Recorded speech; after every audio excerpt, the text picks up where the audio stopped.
Hey, welcome to Battle Brothers Episode 2. I'm your host, Aaron. Joining me is Davis Fry, Mark Hurdle, and JC Watts. How's it going, guys? What's up, man? Going well, going well. Good. So first off, RSS feeds. We are up on Apple Podcasts now. We're up on Amazon Podcasts. We're on Spotify, pretty much anywhere. So if you don't want to watch on YouTube, you want to listen on your drive, we are there. So anywhere you get your podcast, as well as YouTube, we got a battle report up there. Our first battle report, which was Iron Hands versus Chaos with Mark Hurdle and Davis Fry. So we're going to be doing some of that as well. That's TTS. Eventually, we'll get into once we get our streaming set up. Brings us to Hobby Corner. Mark, what do you got on your hobby table you're working on? I am building an impulsor now because I need to protect Desolation Marines from other artillery.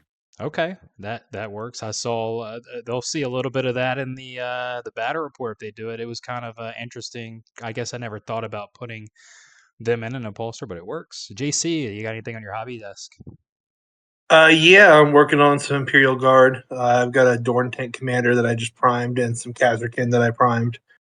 So I'm going to try and get them up and ready here soon. Nice. Davis? Nothing too crazy. I was working on some Emperor's Children Terminators, and I'll probably start building some Legionnaires that I have laying around, and I'll try to start painting them Emperor's Children colors. Nice. I'm in still preparation for the Codex. Yep, and I'm still working on my Assault Intercessors, my JPI, and 2 Land Raiders. Once I get that done, I'm gonna jump on the Custodes bandwagon. I got my new 3D printer today, so hopefully I can acquire some Forge World stuff that you can't even buy anymore. But yeah, that brings us to 40K news. We'll just go over it. The new Ardar book dropped, a couple weeks ago. Yeah. And then this week, the Guard Codex goes live. So I know a couple guys are excited about that. And then balance updates just came out for Orcs and Guard. Was that all that was in the balance update? Some FAQs, some point increases for Guard. I think it was nothing new that we didn't know was coming except for maybe some of the FAQs. Yeah, just some clarifications, rules, stuff like that. Yep, that's all on the Warhammer community website. We won't get into that. I think they got rid of a lot of Forge World stuff, though. Yeah, and that's what I'm so worried about. Custodes, they're going to get rid of it. But if they get rid of all the Custodes Forge World stuff, first off, I think Henry Cavill will have a conniption fit. But second off, there's not going to be anything left. They have like 4 units. I don't think they're going to touch Custodes. I hope not, They man. want to, but they can't. Not right now. They got to come out with plastic models first. Yep. So we do have a special guest, JC. If you want to introduce yourself, tell us about your gaming club, where you're from. We're not just Team Battle Brothers. We're a community. And he's a frequent player that comes to some of our events. We go to his events and we see each other. So if you want to just introduce yourself. Sure. Yeah. My name is JC Watts. I run a gaming club called the Legion of Extraordinary Gentlemen. If you play in Maryland, Virginia, or Delaware, you've probably seen us before. We have giant, brightly colored jerseys. Yeah, I'm located in like Central Maryland on the I-95 corridor, but the group is pretty well spread out. And then we also are the founders of a nonprofit called 21st Legion War Gaming, which we tied into our gaming club, but it's how we run charity events throughout the year. Yep, and that's the main reason. I'm sure you're going to be on this podcast quite a bit because you're a buddy of ours, but we're bringing you on today because something cool, charity tournaments. You see them, but you don't see them as much as we should. The cool thing about 40K is we're not playing for some big paycheck like other games, not trying to say anything bad about some of those games, but they're playing for money. We're playing for a cool trophy and bragging rights. And in this case, you run a charity tournament called Battle to End Alzheimer's. Yeah. Can you tell us a little bit about that and where it's located? Sure. So we're in our 4th year. We started doing it the year after my family lost my grandfather to Alzheimer's. And we were very fortunate to have a friend who owned a game store that basically gave us the store for the weekend to run a charity event out of. So we ran out of was formerly Tables and Towers, and now it's Bazooka Games in Westminster, Maryland. But we've got it so big we actually, for even as big of a store it is, we don't really fit in there anymore. So it's in the Star Center in Havre de Grace, Maryland now. If you've gone to the event before, I wouldn't worry too much. The commute's probably the same. We're just staying on 995 instead of branching out a little bit west. Star Center is an awesome venue. It's huge. We're gonna have we have enough space to do 240K tickets. We have 70 tickets for Age of Sigmar. We're gonna do Marvel Crisis Protocol. We'll have D&D tables set up. So we're kind of going for like a little con Yeah, feel. that's not even a GT. That's grown to like an open. I mean, you're I'm trying to get there. yeah, that's awesome. Yeah, we have support from GW, so we're a gold ticket event. Nova's giving us a ticket, so we'll have we're one of the Road to Nova events. Davis is one of our judges. He's been with us from the start, so that's one of those things. Definitely couldn't have done it all without him.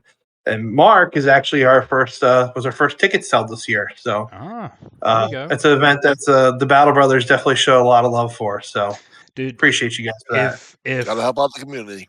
I always look at it like you have England and the US, which are like strongest allies. Our club and your club are just neck and neck right there. I mean, we had a great time at the event a couple weeks ago down at Juices, and I'm Yeah, looking forward to anytime BEA. Hopefully I don't get wooden spoon this one like I did at ATC. But Well, I have good news. We don't have a wooden spoon. Okay, it's cool. called the Matt Dennis Award, so it's a little bit better. It's named after somebody. Well, at least it's named after someone, and I'll display it with pride if I do take that. But I haven't even decided what I'm taking yet. How much money have you raised so far since you've been doing this? Do you think? Probably a little over $60,000 That's awesome. between the 3 years. Last year we were, I think, in the top 30 international for the Alzheimer's Association for single events. So that was pretty cool. We did close to 40 last year between Sigmar and 40K. Yeah, that's awesome. The fact and they don't know, half of them don't even know what 40K is, but they do now. And I saw a news article you had posted on your personal Facebook page. I was actually trying to figure out a way to link it, but it's embedded in CBS News. But they did a really cool little piece on you there. And yeah, it was nice. It was supposed to be like a 45-second clip. But the reporter was interested enough that they stayed throughout the day, took a lot of B-roll, and it was like a main story on the Sunday night news. Yeah, it's impressive that that's and if you've gotten some recognition from GW for as well, right? You got the community award. I was nominated and picked to be one of the Warhammer Heroes. Warhammer Heroes and was LVO or Frontline Gaming gave you something as well. yeah, and Frontline Gaming gave me their community service or whatever. Community service. And we know that's not why you do it. It's just impressive that it's nice that they recognize, individuals like yourself to do it. It's very humbling. I really appreciate all the support and recognition I've got. Obviously, it's a collaborative effect, and a lot of people put their hands in on it. So it's not like it's just me. No, but you do a lot. It's still a lot. Actually, I have them staring at it right now. I have the Frontline Gaming thing sitting in my living room, so I'm trying to find somewhere to put it. Yeah, that's awesome. I guess what is there anything new this year? Is Age of Sigmar new this year for the event? We've always done Age of Sigmar, but it's always been a separate weekend, just because we haven't been able to fit it. Marvel Crisis Protocol is new. Okay. Doing Dungeons and Dragons is new, and then we're also doing like our own version of Nova's Capital Palette called the Purple Palette. Okay. So painters can enter that, and then we have a local painter who's going to judge that, and hand out awards. Okay, nice. And what's your goal for this year? Like, I know you want to keep growing. Do you have a set goal this year in mind, or are you just happy to have it keep going? So this year is going to be a happy to keep it going year. This is going to be our first year we have real overhead in terms of a venue and everything like that. I would like to do 15,000 still. That's my goal. We have a lot of really great raffles, and we've sold a lot of tickets already. So I think it's probably doable. But I think this year, if it goes well, solidifies the move to like a full-on open. And we start really shooting for the stars in the years to come. Yeah, I think the sky's the limit, to be honest. The fact that you've branched out from 40K to all these games, I mean, I could definitely see it expand. You know, Yeah, we're there for you to help any way we can. I mean, it's one of the events I'm excited for. It's on my list of must go to no matter what. yeah. I mean, the best thing anybody can do is word of mouth, right? Yep. Talk about it, pitch share on all my dump posts that I put on all the various Warhammer community sites. And if you don't want to come, there's always ways to support. We're going to do shirts. We're going to have dice, objective markers. So even little things like that, it spreads the word. Yeah, yeah, it's going to be an event to go to. If you're even if you're not in the area, I mean, the hotel that's in the area is pretty reasonable. You know, you're going to have a good time no matter what. Yeah, What I guess to end the whole segment of this event, what is the overview going to be like? What from the time you get there, what's going to be going on? Are there going to be things to do besides gaming? Are you going to have some vendors there? What kind of prize yeah. support do you have? I know you said GW supporting it. Just kind of give us a basic overview of the event. So if you've gone there the last couple of years, you'll kind of have an idea of what to expect. We're going to do a chain sword for our best overall once again. We're doing a bolt and a bolt pistol that we're going to give out. Where we partner with Away Games, so we're going to have trophies for all the different faction-based prizing. In terms of like prize support, we had a lot of donations. We have, I think maybe like 18 of like the Christmas Battle Force boxes that we're going to give out to the prize winners. We have the golden ticket to Nova. We have the golden ticket to the Worlds. Between rounds, so the plan to hope is to have areas for people to play board games. We're going to try to have a bar this year. We're working on getting my family owns a couple restaurants and they have a food truck. So we're trying to get that set to be out so we'll have hot, fresh food all weekend. But yeah, I mean, we're gonna do doors open and hopefully get right to it. Because it's we have a mission. It's play War Dollies, have a good time, and make a bunch of money. Yeah, and for a good cause. Well, hey, thanks for coming on for that. I know you're going to stay on for the rest of our segment, but please, Of please, course. please, if you guys are listening and you want to go to a great GT, check out the Battle to End Alzheimer's. Make sure I got the dates right. It is April 12th and 13th, and Yep. it's in. I'm gonna butcher Havre de Grace, Havre de Grace, Having a great spring on. Yep, Havre you de got Grace, it. Maryland. Yep. And a link to your Facebook page will be in the episode notes. So if you want to go check it out, it's also on BCP, or it's not on BCP, right? You add them on to BCP. So their BCP is there, and then there's an external link that should take you to buying the tickets. I'm gonna post both. I'm gonna post your Facebook page and I'm gonna post the actual link where they can buy tickets because I know they buy the tickets and then you manually input them into BCP to make sure everything's in there. So yeah, hey, we're looking forward to it. Yeah, I can't wait to have you guys. It's gonna be a good time. Oh, it's gonna be great. All right, so we're gonna kind of go over what you guys how when you're making a list, and I'm just getting back into this, so half the time I'm just like, Mark, what should I run? Davis, what should I run? And I'll send y'all a list, and Mark will usually tweak it, and Davis will be like, I don't hate it. So, Mark, well, I guess I'll explain how I kind of approach it when I make a list and see what you guys think about that and how you do it. First off, I look at kind of what the missions are played for a particular event.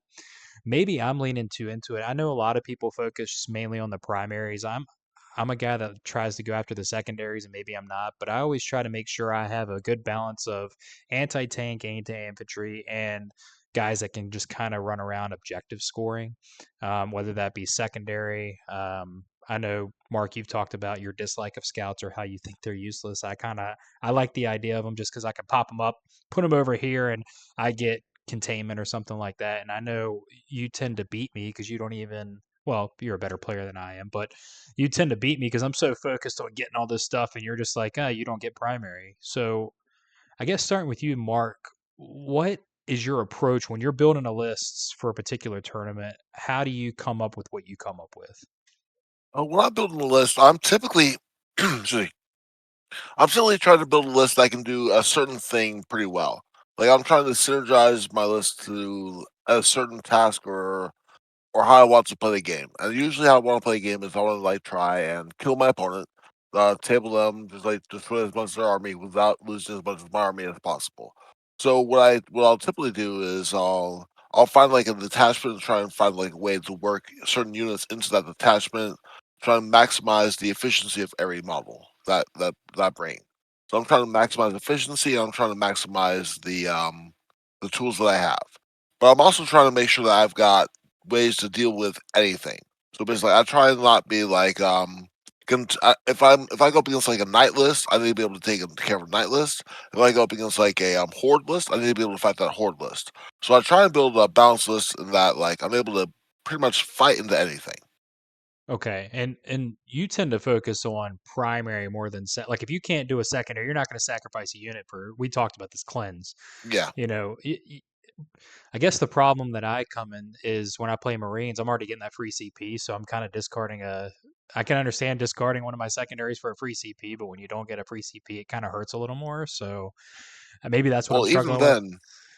even then, sometimes it's better to just save your CP and just use your CP to like kill your opponent. Right. Because you need to realize like what stratagems you can draw, what stratagems you even want to draw, and like at the same time too, you just have to be like, all right, cool. I'll get I'll get no secondaries this turn so that I can score higher the rest of the game. Right, right. And if eventually if you deny them with enough primary, they're not going to be able to catch up with you with secondary. It's easier to deny secondary sometimes as well. Well, I mean, it's harder to deny secondary than it is You never primary. know if they're going to draw for secondaries either, so it's Right, hard to be like, well, I'm going to deny you this because I know you're not going to. You don't know if you're going to draw it or not. right. So it's that game, unless they play fixed, which I haven't come across one person that plays fixed.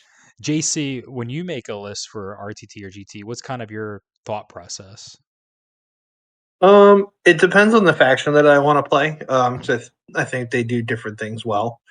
For Space Marines, the last like year, I just kind of copied whatever Mark did and Yeah, put that's my what I own do stuff too. Yeah. on. I'm not a very good list writer because if there's something that I like, I run it, even if it's to my detriment. Mark and I have talked about this. I'm a big Salamanders fanboy, Yep. so I'm gonna shove Six Blade Guard and Ajax Agatone into every list because it's my favorite unit. I like putting it on the table. It catches people off guard all the time because it's about to do the power swords, but they can kill just about anything that they touch. Um, but yeah, I like to try to bully the middle of the board. That's how I play. So that's like things like Land Raider Redeemers and stuff like that are now for me with guard. It's Rogel Norns. Which is scary. Yeah, they're hilarious. I say go ahead. You know, touch the object, score primary at your own will, or if at your peril. I do try to pay a little. I try to dedicate at least 200 points into each of my lists to play secondaries. So for guard, I do Gaunt Ghost, right? And then I like to take like random garbage, like 10-man infantry squads, and throwing them into reserves to jump out and do stuff sometimes as well.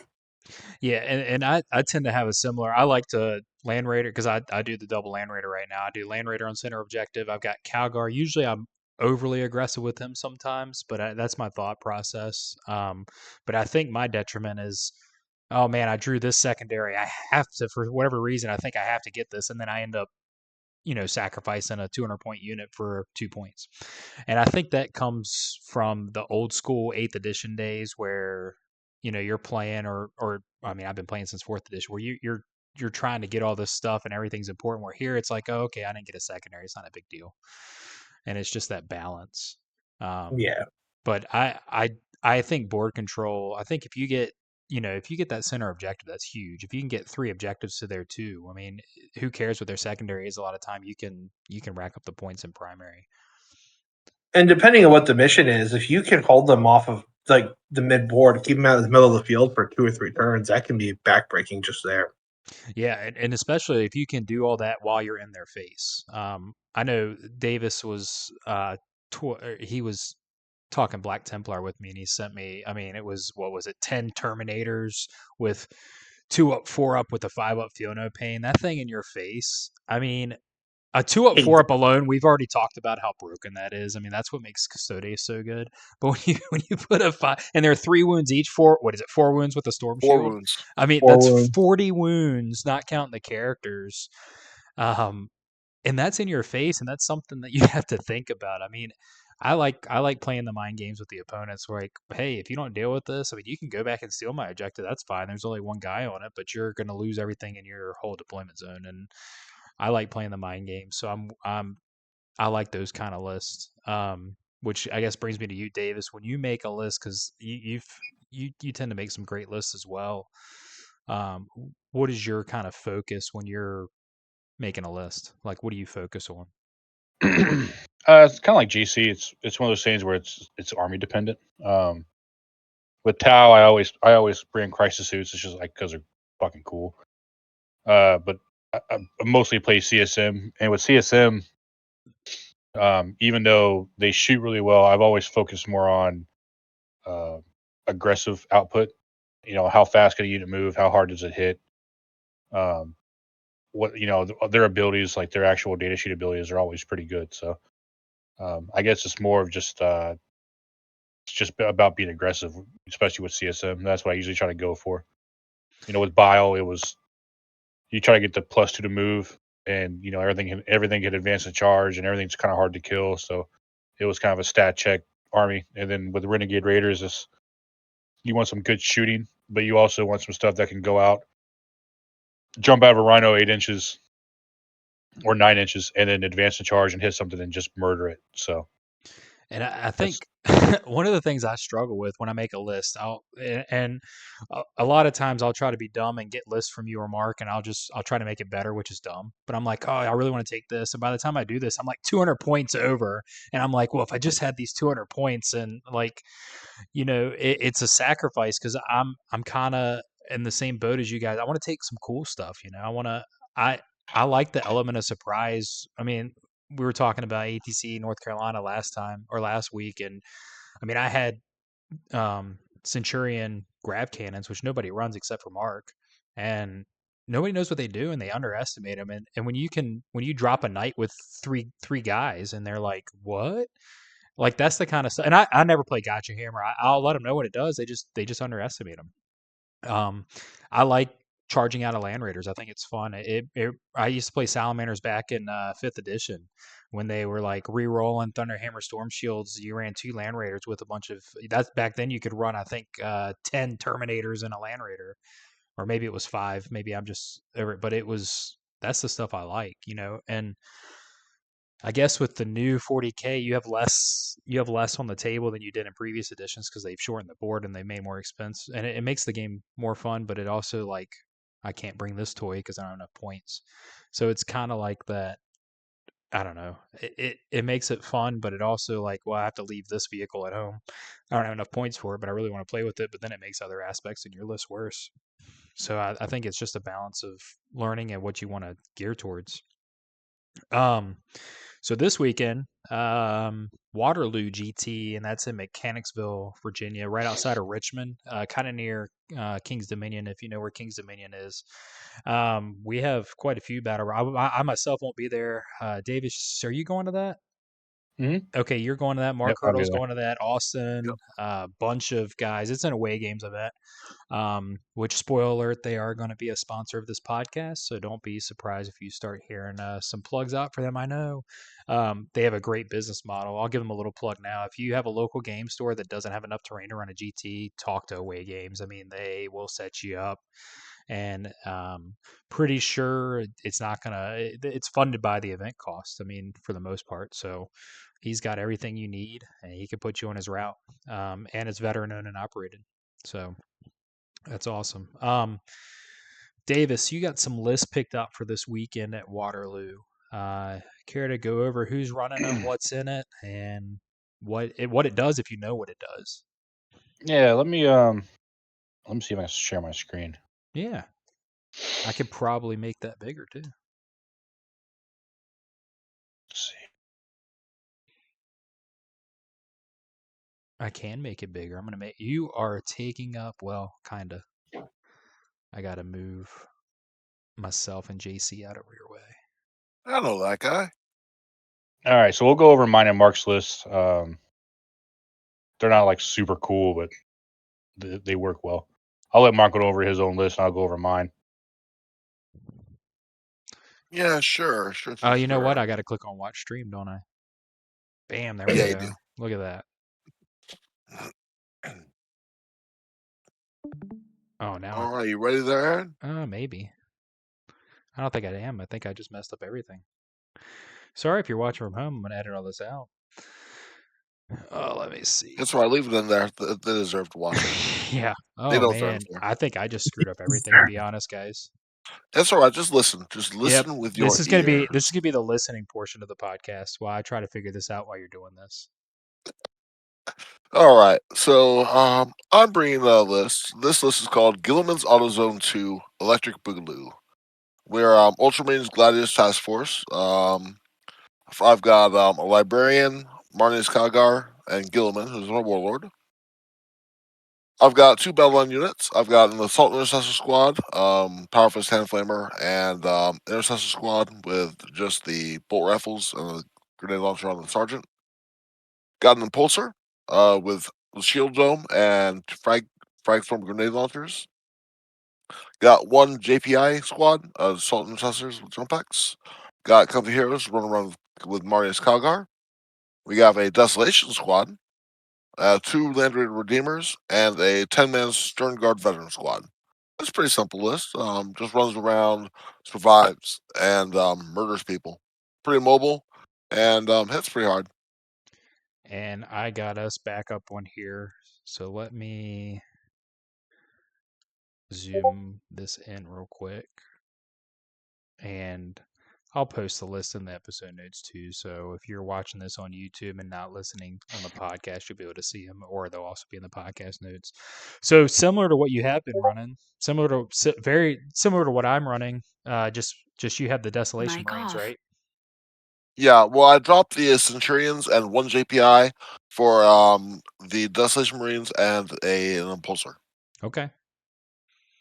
Okay. I hope it does well because I've been on the indirect bandwagon. I think it's the future, and I can never make it work. So if anybody can make it work, it's you.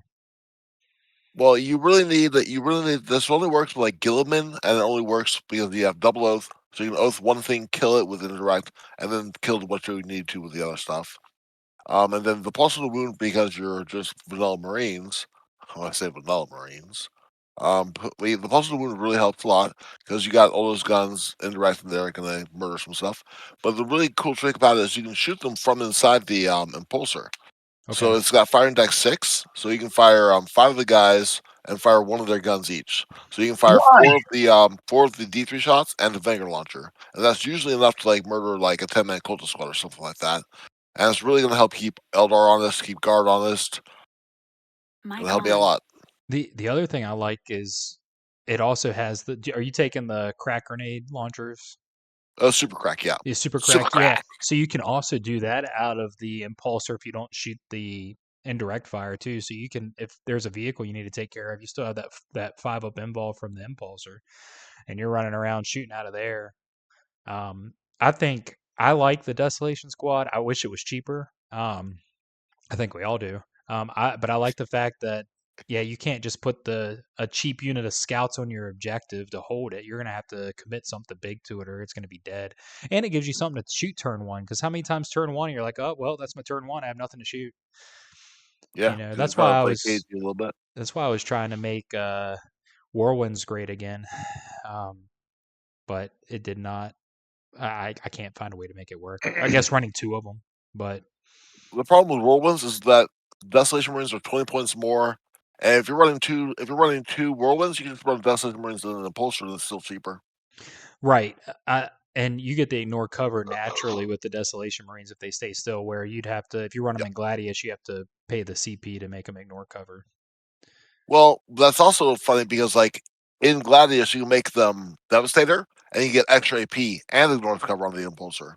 Oh, true. Yeah. So, All of a sudden, you're going around there with AP1, AP2 on the Vanguard launcher and ignoring cover, and you don't care that you move. So basically, a lot of these terrains look layout one.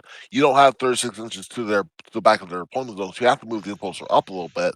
You can hide it, but like you have to move it up a little bit to get to the 36 inches to the entire objective in their home opponent's zone. so you're hitting on 4s, re-rolling with Oath. Yeah, I like it. I think the only thing the Whirlwind has better, or you get 2 damage -2, and but you're getting less shots. How many shots you get on average with that Desolation Squad?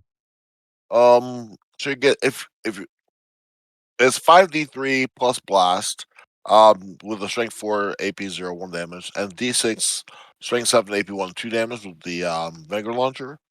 So you get a lot of shots, which is a lot, which you really need against like a 10-man Cold Squad or something like that. Yeah. Yeah. Well, gosh, I hope it works out for you, because I really do like the idea of that unit, and I think it's because how many people are putting stuff on their backfield objective, and it stays there the whole game, unless you're running Death Watch at LVO, and then you just come in and win LVO with Death Watch dropping in. I don't know who did that, but someone in this It's a chat mystery did. to me. All right, Was what's it the UGC? what's the next list we're looking at? Mic on. Can you see the list now? Yep, yeah. All right. We'll look at mine. Is my still drawing? Yeah, I got So you on here. So yeah. Renegade Raiders. It's a little weird. It's like a change some stuff up. It's not a standard. It's not a standard Raider list, I don't think. But you have a Lord. Gave him Mark of the Hound, so it's he can scout. He gives the entire unit scout, which is kind of fun. Cypher's an auto include for almost every Chaos list. He's just so good. You used to be able to take with Dark Angels too. I wish they would bring that back. I'm not sure why they took that away, because I do remember that. He was Imperium, so back then when you could just soup him in, you could just have him. His rule was you could run him with either. Like, it wasn't a soup. It was like his rule. He could be taken with a unit of Dark Angels, or it was like his lore, because he was a Dark Angel. But what I'm saying is, it wasn't just Dark Angels. Right? It was Yep. He's Oh like yeah, you the could bring fall. with anybody. Yeah, he does. Yeah. What does he do? The same thing as a Calidus. Kind of. He can't deep strike or anything, but he also has this cool thing where if you shoot at him or something within 3 inches of him, he can shoot at you. Oh, okay. And that kind of came up in Mark and I's game. He dropped some Inceptors. Predator said, "Be gone, demon." Killed 2 of them. And he was like, "All right, well, I'm going to murder Cypher." And I was like, "If you don't kill him, just so we're clear, he's going to shoot at you." And Mark's like, "I'm not doing that." So it gets a lot of people off guard. His melee profile is cool. He has the exact same melee profile as a shooting profile. Oh, He wow. just shoots in melee. It's pretty wild. Wow. It's gun katana. Yeah. And then Bile does Bile stuff. He gives the unit he's attached to +1 strength, +1 toughness. Can blink a wound. Just an overall, just kind of a beat stick. He has a field on pain. He gets back up for on a 2-up. What's weird about Bile though is he doesn't get up at the end of the phase. He gets up right when he dies. So any damage that has been allocated to him continues. Yeah. So it's kind of weird. A lot of people don't know that, and they just kind of assume it happens at the end of the phase, but that's not the case. Cultists do cultist things. Legionnaires, in my opinion, are probably like one of the top 3 units in the game. 90 points, you get 2 power fists, a las cannon, and then they reroll all wounds of 1, and then they reroll all wounds if they're on an objective. So, which They're so good. goes so good, which goes really well in this detachment, because this one is you get +1 AP on objectives, and the whole army has assault. So the game here is you're fighting stuff on objectives anyway, so you might as well utilize Legionnaires. Yeah. So I've got two 5-mans and one 10-man. 10-man usually goes with the Lord, because the Lord himself is a beat stick. 3 Rhinos, 2 Predator Destructors. Again, when you're shooting an infantry, they go +1 AP, and if that infantry's on an objective, now they're +1 AP again, so they go up to 3 AP, which changes their output a lot. Vindicator, nothing real special there. They're Vindicators, they can shoot in combat. They're just better than we were talking about there. They're better because of dark packs.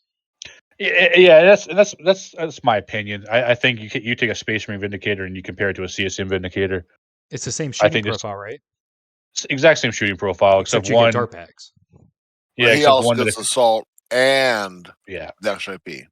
yeah. So Space Marines now never get anything, man. They always give it to everybody else.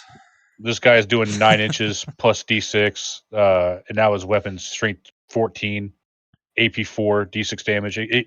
It changes the stat profile. Oh, absolutely, And yeah. he punches up. Usually, in my game today, he didn't punch up very well. Chosen are great. Innately can advance and charge. We love that. And then 2 Raptor squads. These are kind of new. They're strictly kind of objective monkeys, and at the same time, they're great for like move blocking and surrounding rhinos and stuff like that.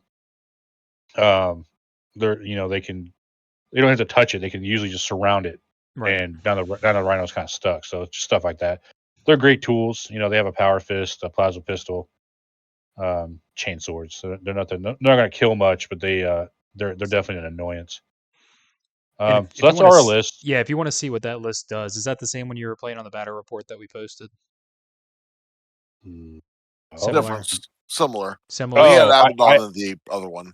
yeah, I had an Abaddon. Okay. Abaddon's cool, but he's not. I got He's you. not the answer. Well, He still needs to be check like out that battle report because then you'll see what Desolation does, and you'll kind of see what his list does. yeah. And then we got some more I- coming. Abaddon needs to be about 30 points less, and he'd be. Yeah, an Gilliman auto needs to be take. about 100 points less. No, he doesn't. I added this one for JC because I think he actually used to run this list. It's Salamander's Firestorm. I think his was Gladius, but this one's Firestorm. It's pretty cool. He's got Adrax. Adrax is a motherfucker. He just beats it out of people. He's so good. good. Yeah. Vulcan. I've never actually seen anybody play Vulcan, so that'd be kind of cool. Intercessor, Aggressor. The aggressors you will notice have Flame Storm gauntlets, which pairs really well into the Firestorm Assault Force. Oops. Go away.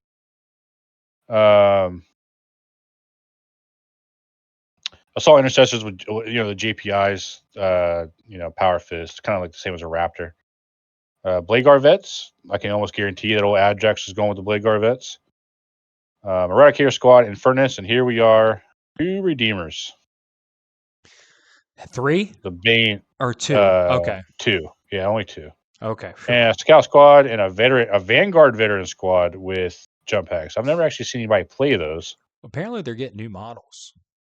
Vanguard vets are interesting. They're Look how they massacred my boy. I know they used to be so fun. that's I mean, it sounds like a good list. I would run Firestorm if it had a way to fall back and shoot or charge. That's the only reason I don't run that detachment. Yeah. But Flamestorm aggressors they're scary, man. No, they are. And the one thing that I do sometimes think about it doing is you can give that Adrax squad a Blade Guard Lieutenant with ignoring the have damages and stuff like that. It's one of the enhancements they could take. That's the only way I think you can make that unit a little bit better. But that's a good list. Who's running that? What is his name? Brandon Elmore. Brandon Elmore. Yep. With no relation to Rush. No, and that's why I was thinking it was Rush at first. I like seeing a Salamanders list. It's going against right now you're seeing tons of Blunt Angels and Ultramarines and not so many. I love Salamanders. I think they're cool. Hopefully Vulcan's getting his new model coming up soon. If the rumors work out, and yeah, that's going to be Who's coming out first, Vulcan or Russ? Oh, Vulcan. You think Russ? My guess will be Russ. Yeah, as loath as I am to admit it, it's gonna be Russ. I mean, you got to think about it this way. Space Wolves are their own codex, so they'll get Russ before we get Vulcan. I will drop dead with joy if we get Vulcan before we get leaving Russ.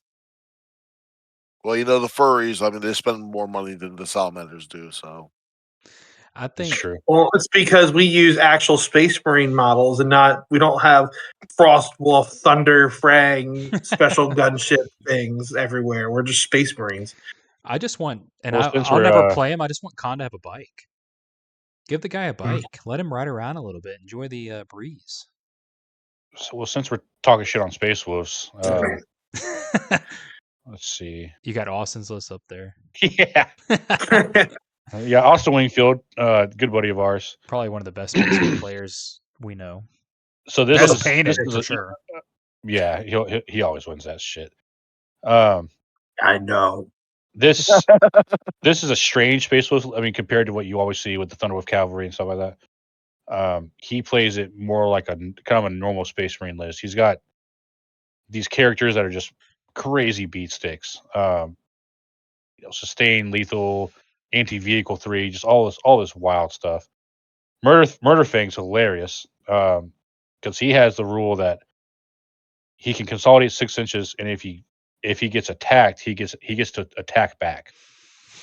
Is that Hellbirds? Don't Hellbirds do that? Hell, yeah, Hellbreed. It's the Death Company Dreadnoughts. Yeah, Blood yeah. Angels. So this guy, I've seen him clear out entire like quadrants. Is he still the Like- small size dreadnought too?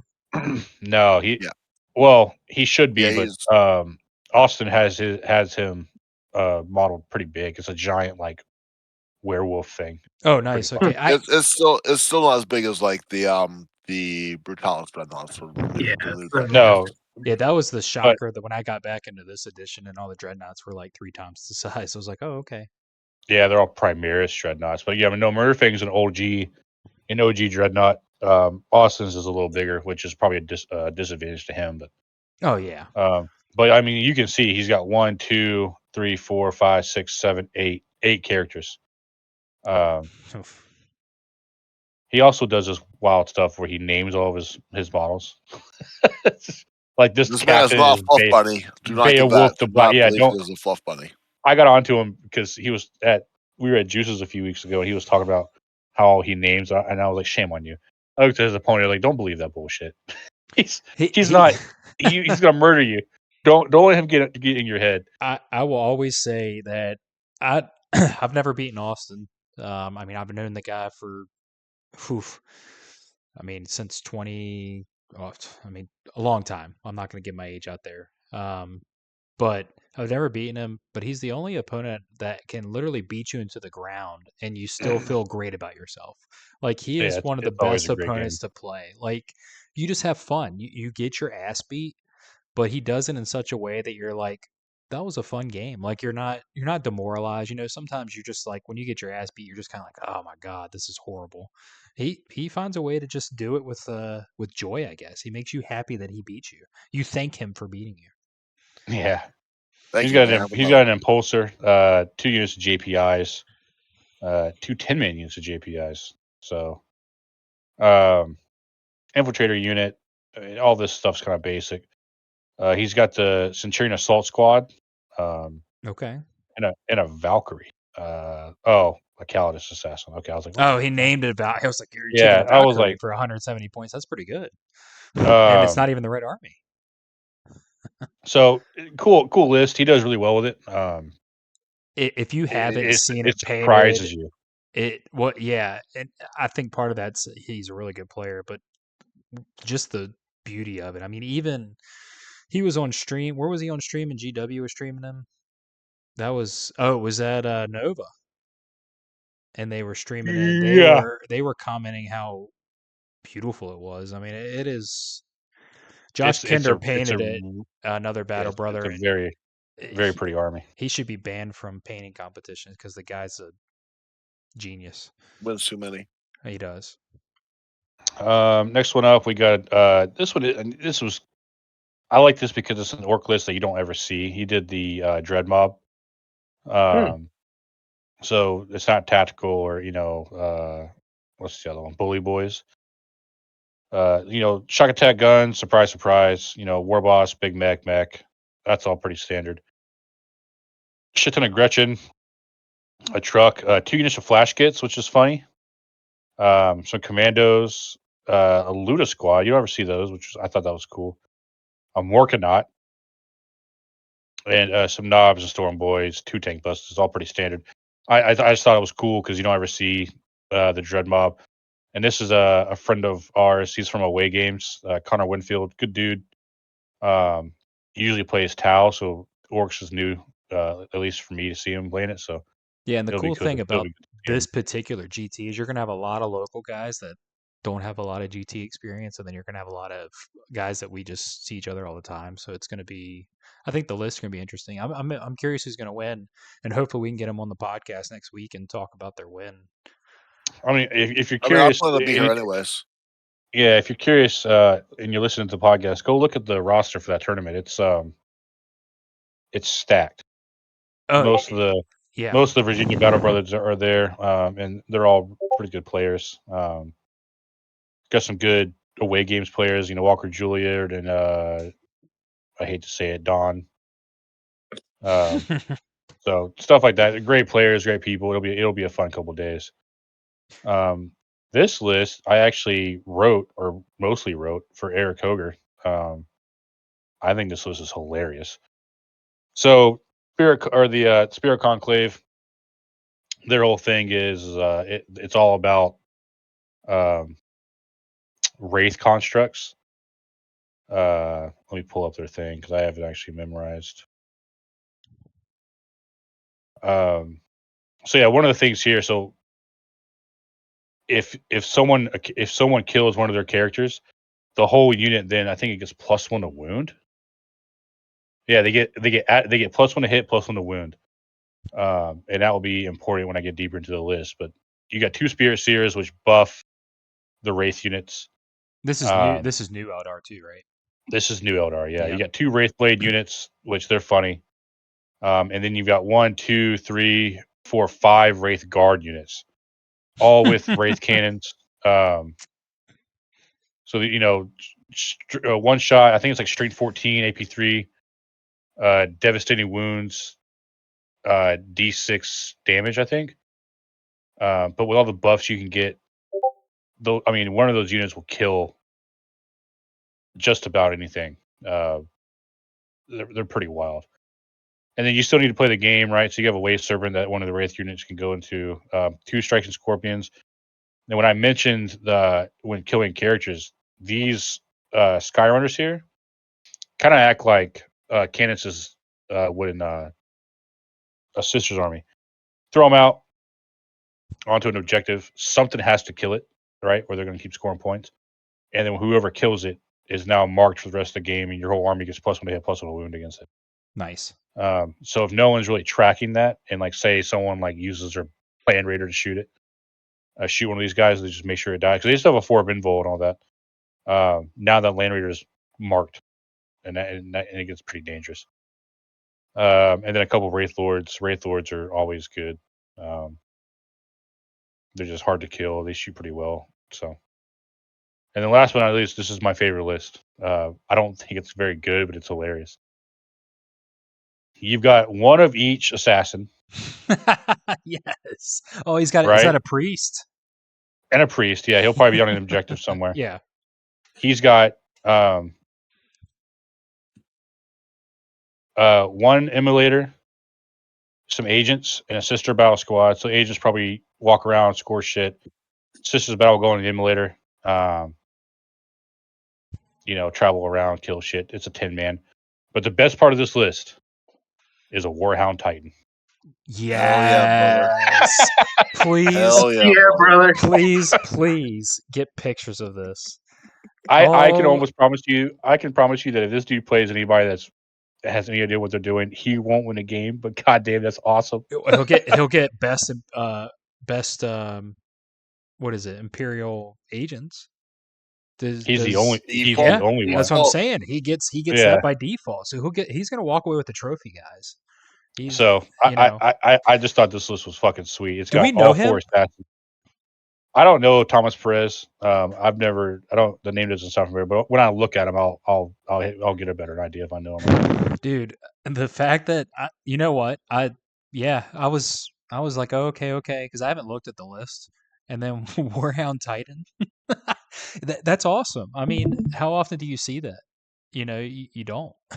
The last time I saw a Warhound like actually in the game was this dude brought one to Nova, and this was the year they made us wear a mask, and he put a mask on the Warhound Titan Oh my god, that's classic. and lost every game. Yeah. I haven't seen a Warhound since one of my guys took it to an RTT. Troy has a Warhound Titan that he randomly has for some reason. And he brought it to an RTT and lost and got to buy and then lost round 3. So he went 1 and 2 with a Warhound. How many points was that Warhound? I didn't catch. Did you roughly? Like 1,000, right? Oh, it's 1,100 points. Aaron, I'll be right back. Yep. Yeah, I'm pretty sure they're 1,100 points. Yeah, it's insane. I know Davis just left, but we're gonna wrap up anyways with upcoming events. We got Waterloo GT this weekend that a couple of us be at.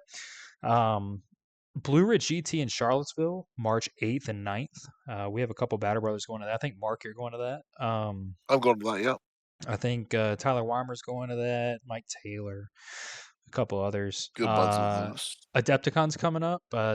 I know we have a couple. Unfortunately, I can't make it to that. They moved it to Milwaukee, and it's a little further than I want to drive. But that's coming up, and then Battle to End Alzheimer's, April 12th and 13th. Which Yeah, heard that word. please come to that. It's gonna be a great time. And it's for a good cause. It's going to be a good time. I'm yeah. So hey, thanks for coming on, JC. Hopefully we'll see some more of you throughout Sure.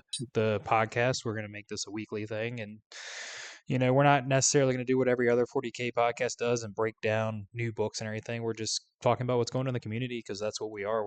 We're competitive players that like to have fun and have a good time. So thanks for joining us. Like I said, you can find us on any of your podcast feeds, Apple Podcast, Spotify, etc. And then we're on YouTube, and we're going to have some battle reports, hopefully posting every Tuesday for a Tactical Tuesday. Right now they're TTS battle reports, but we're trying to put together some stuff so we get some tabletop games too. But TTS games are a good way to practice, especially because we're spread out throughout the country. So thanks, guys. I appreciate it, and we'll see you next week. Thanks for having me. So then. Yeah, of course, dude. Yep.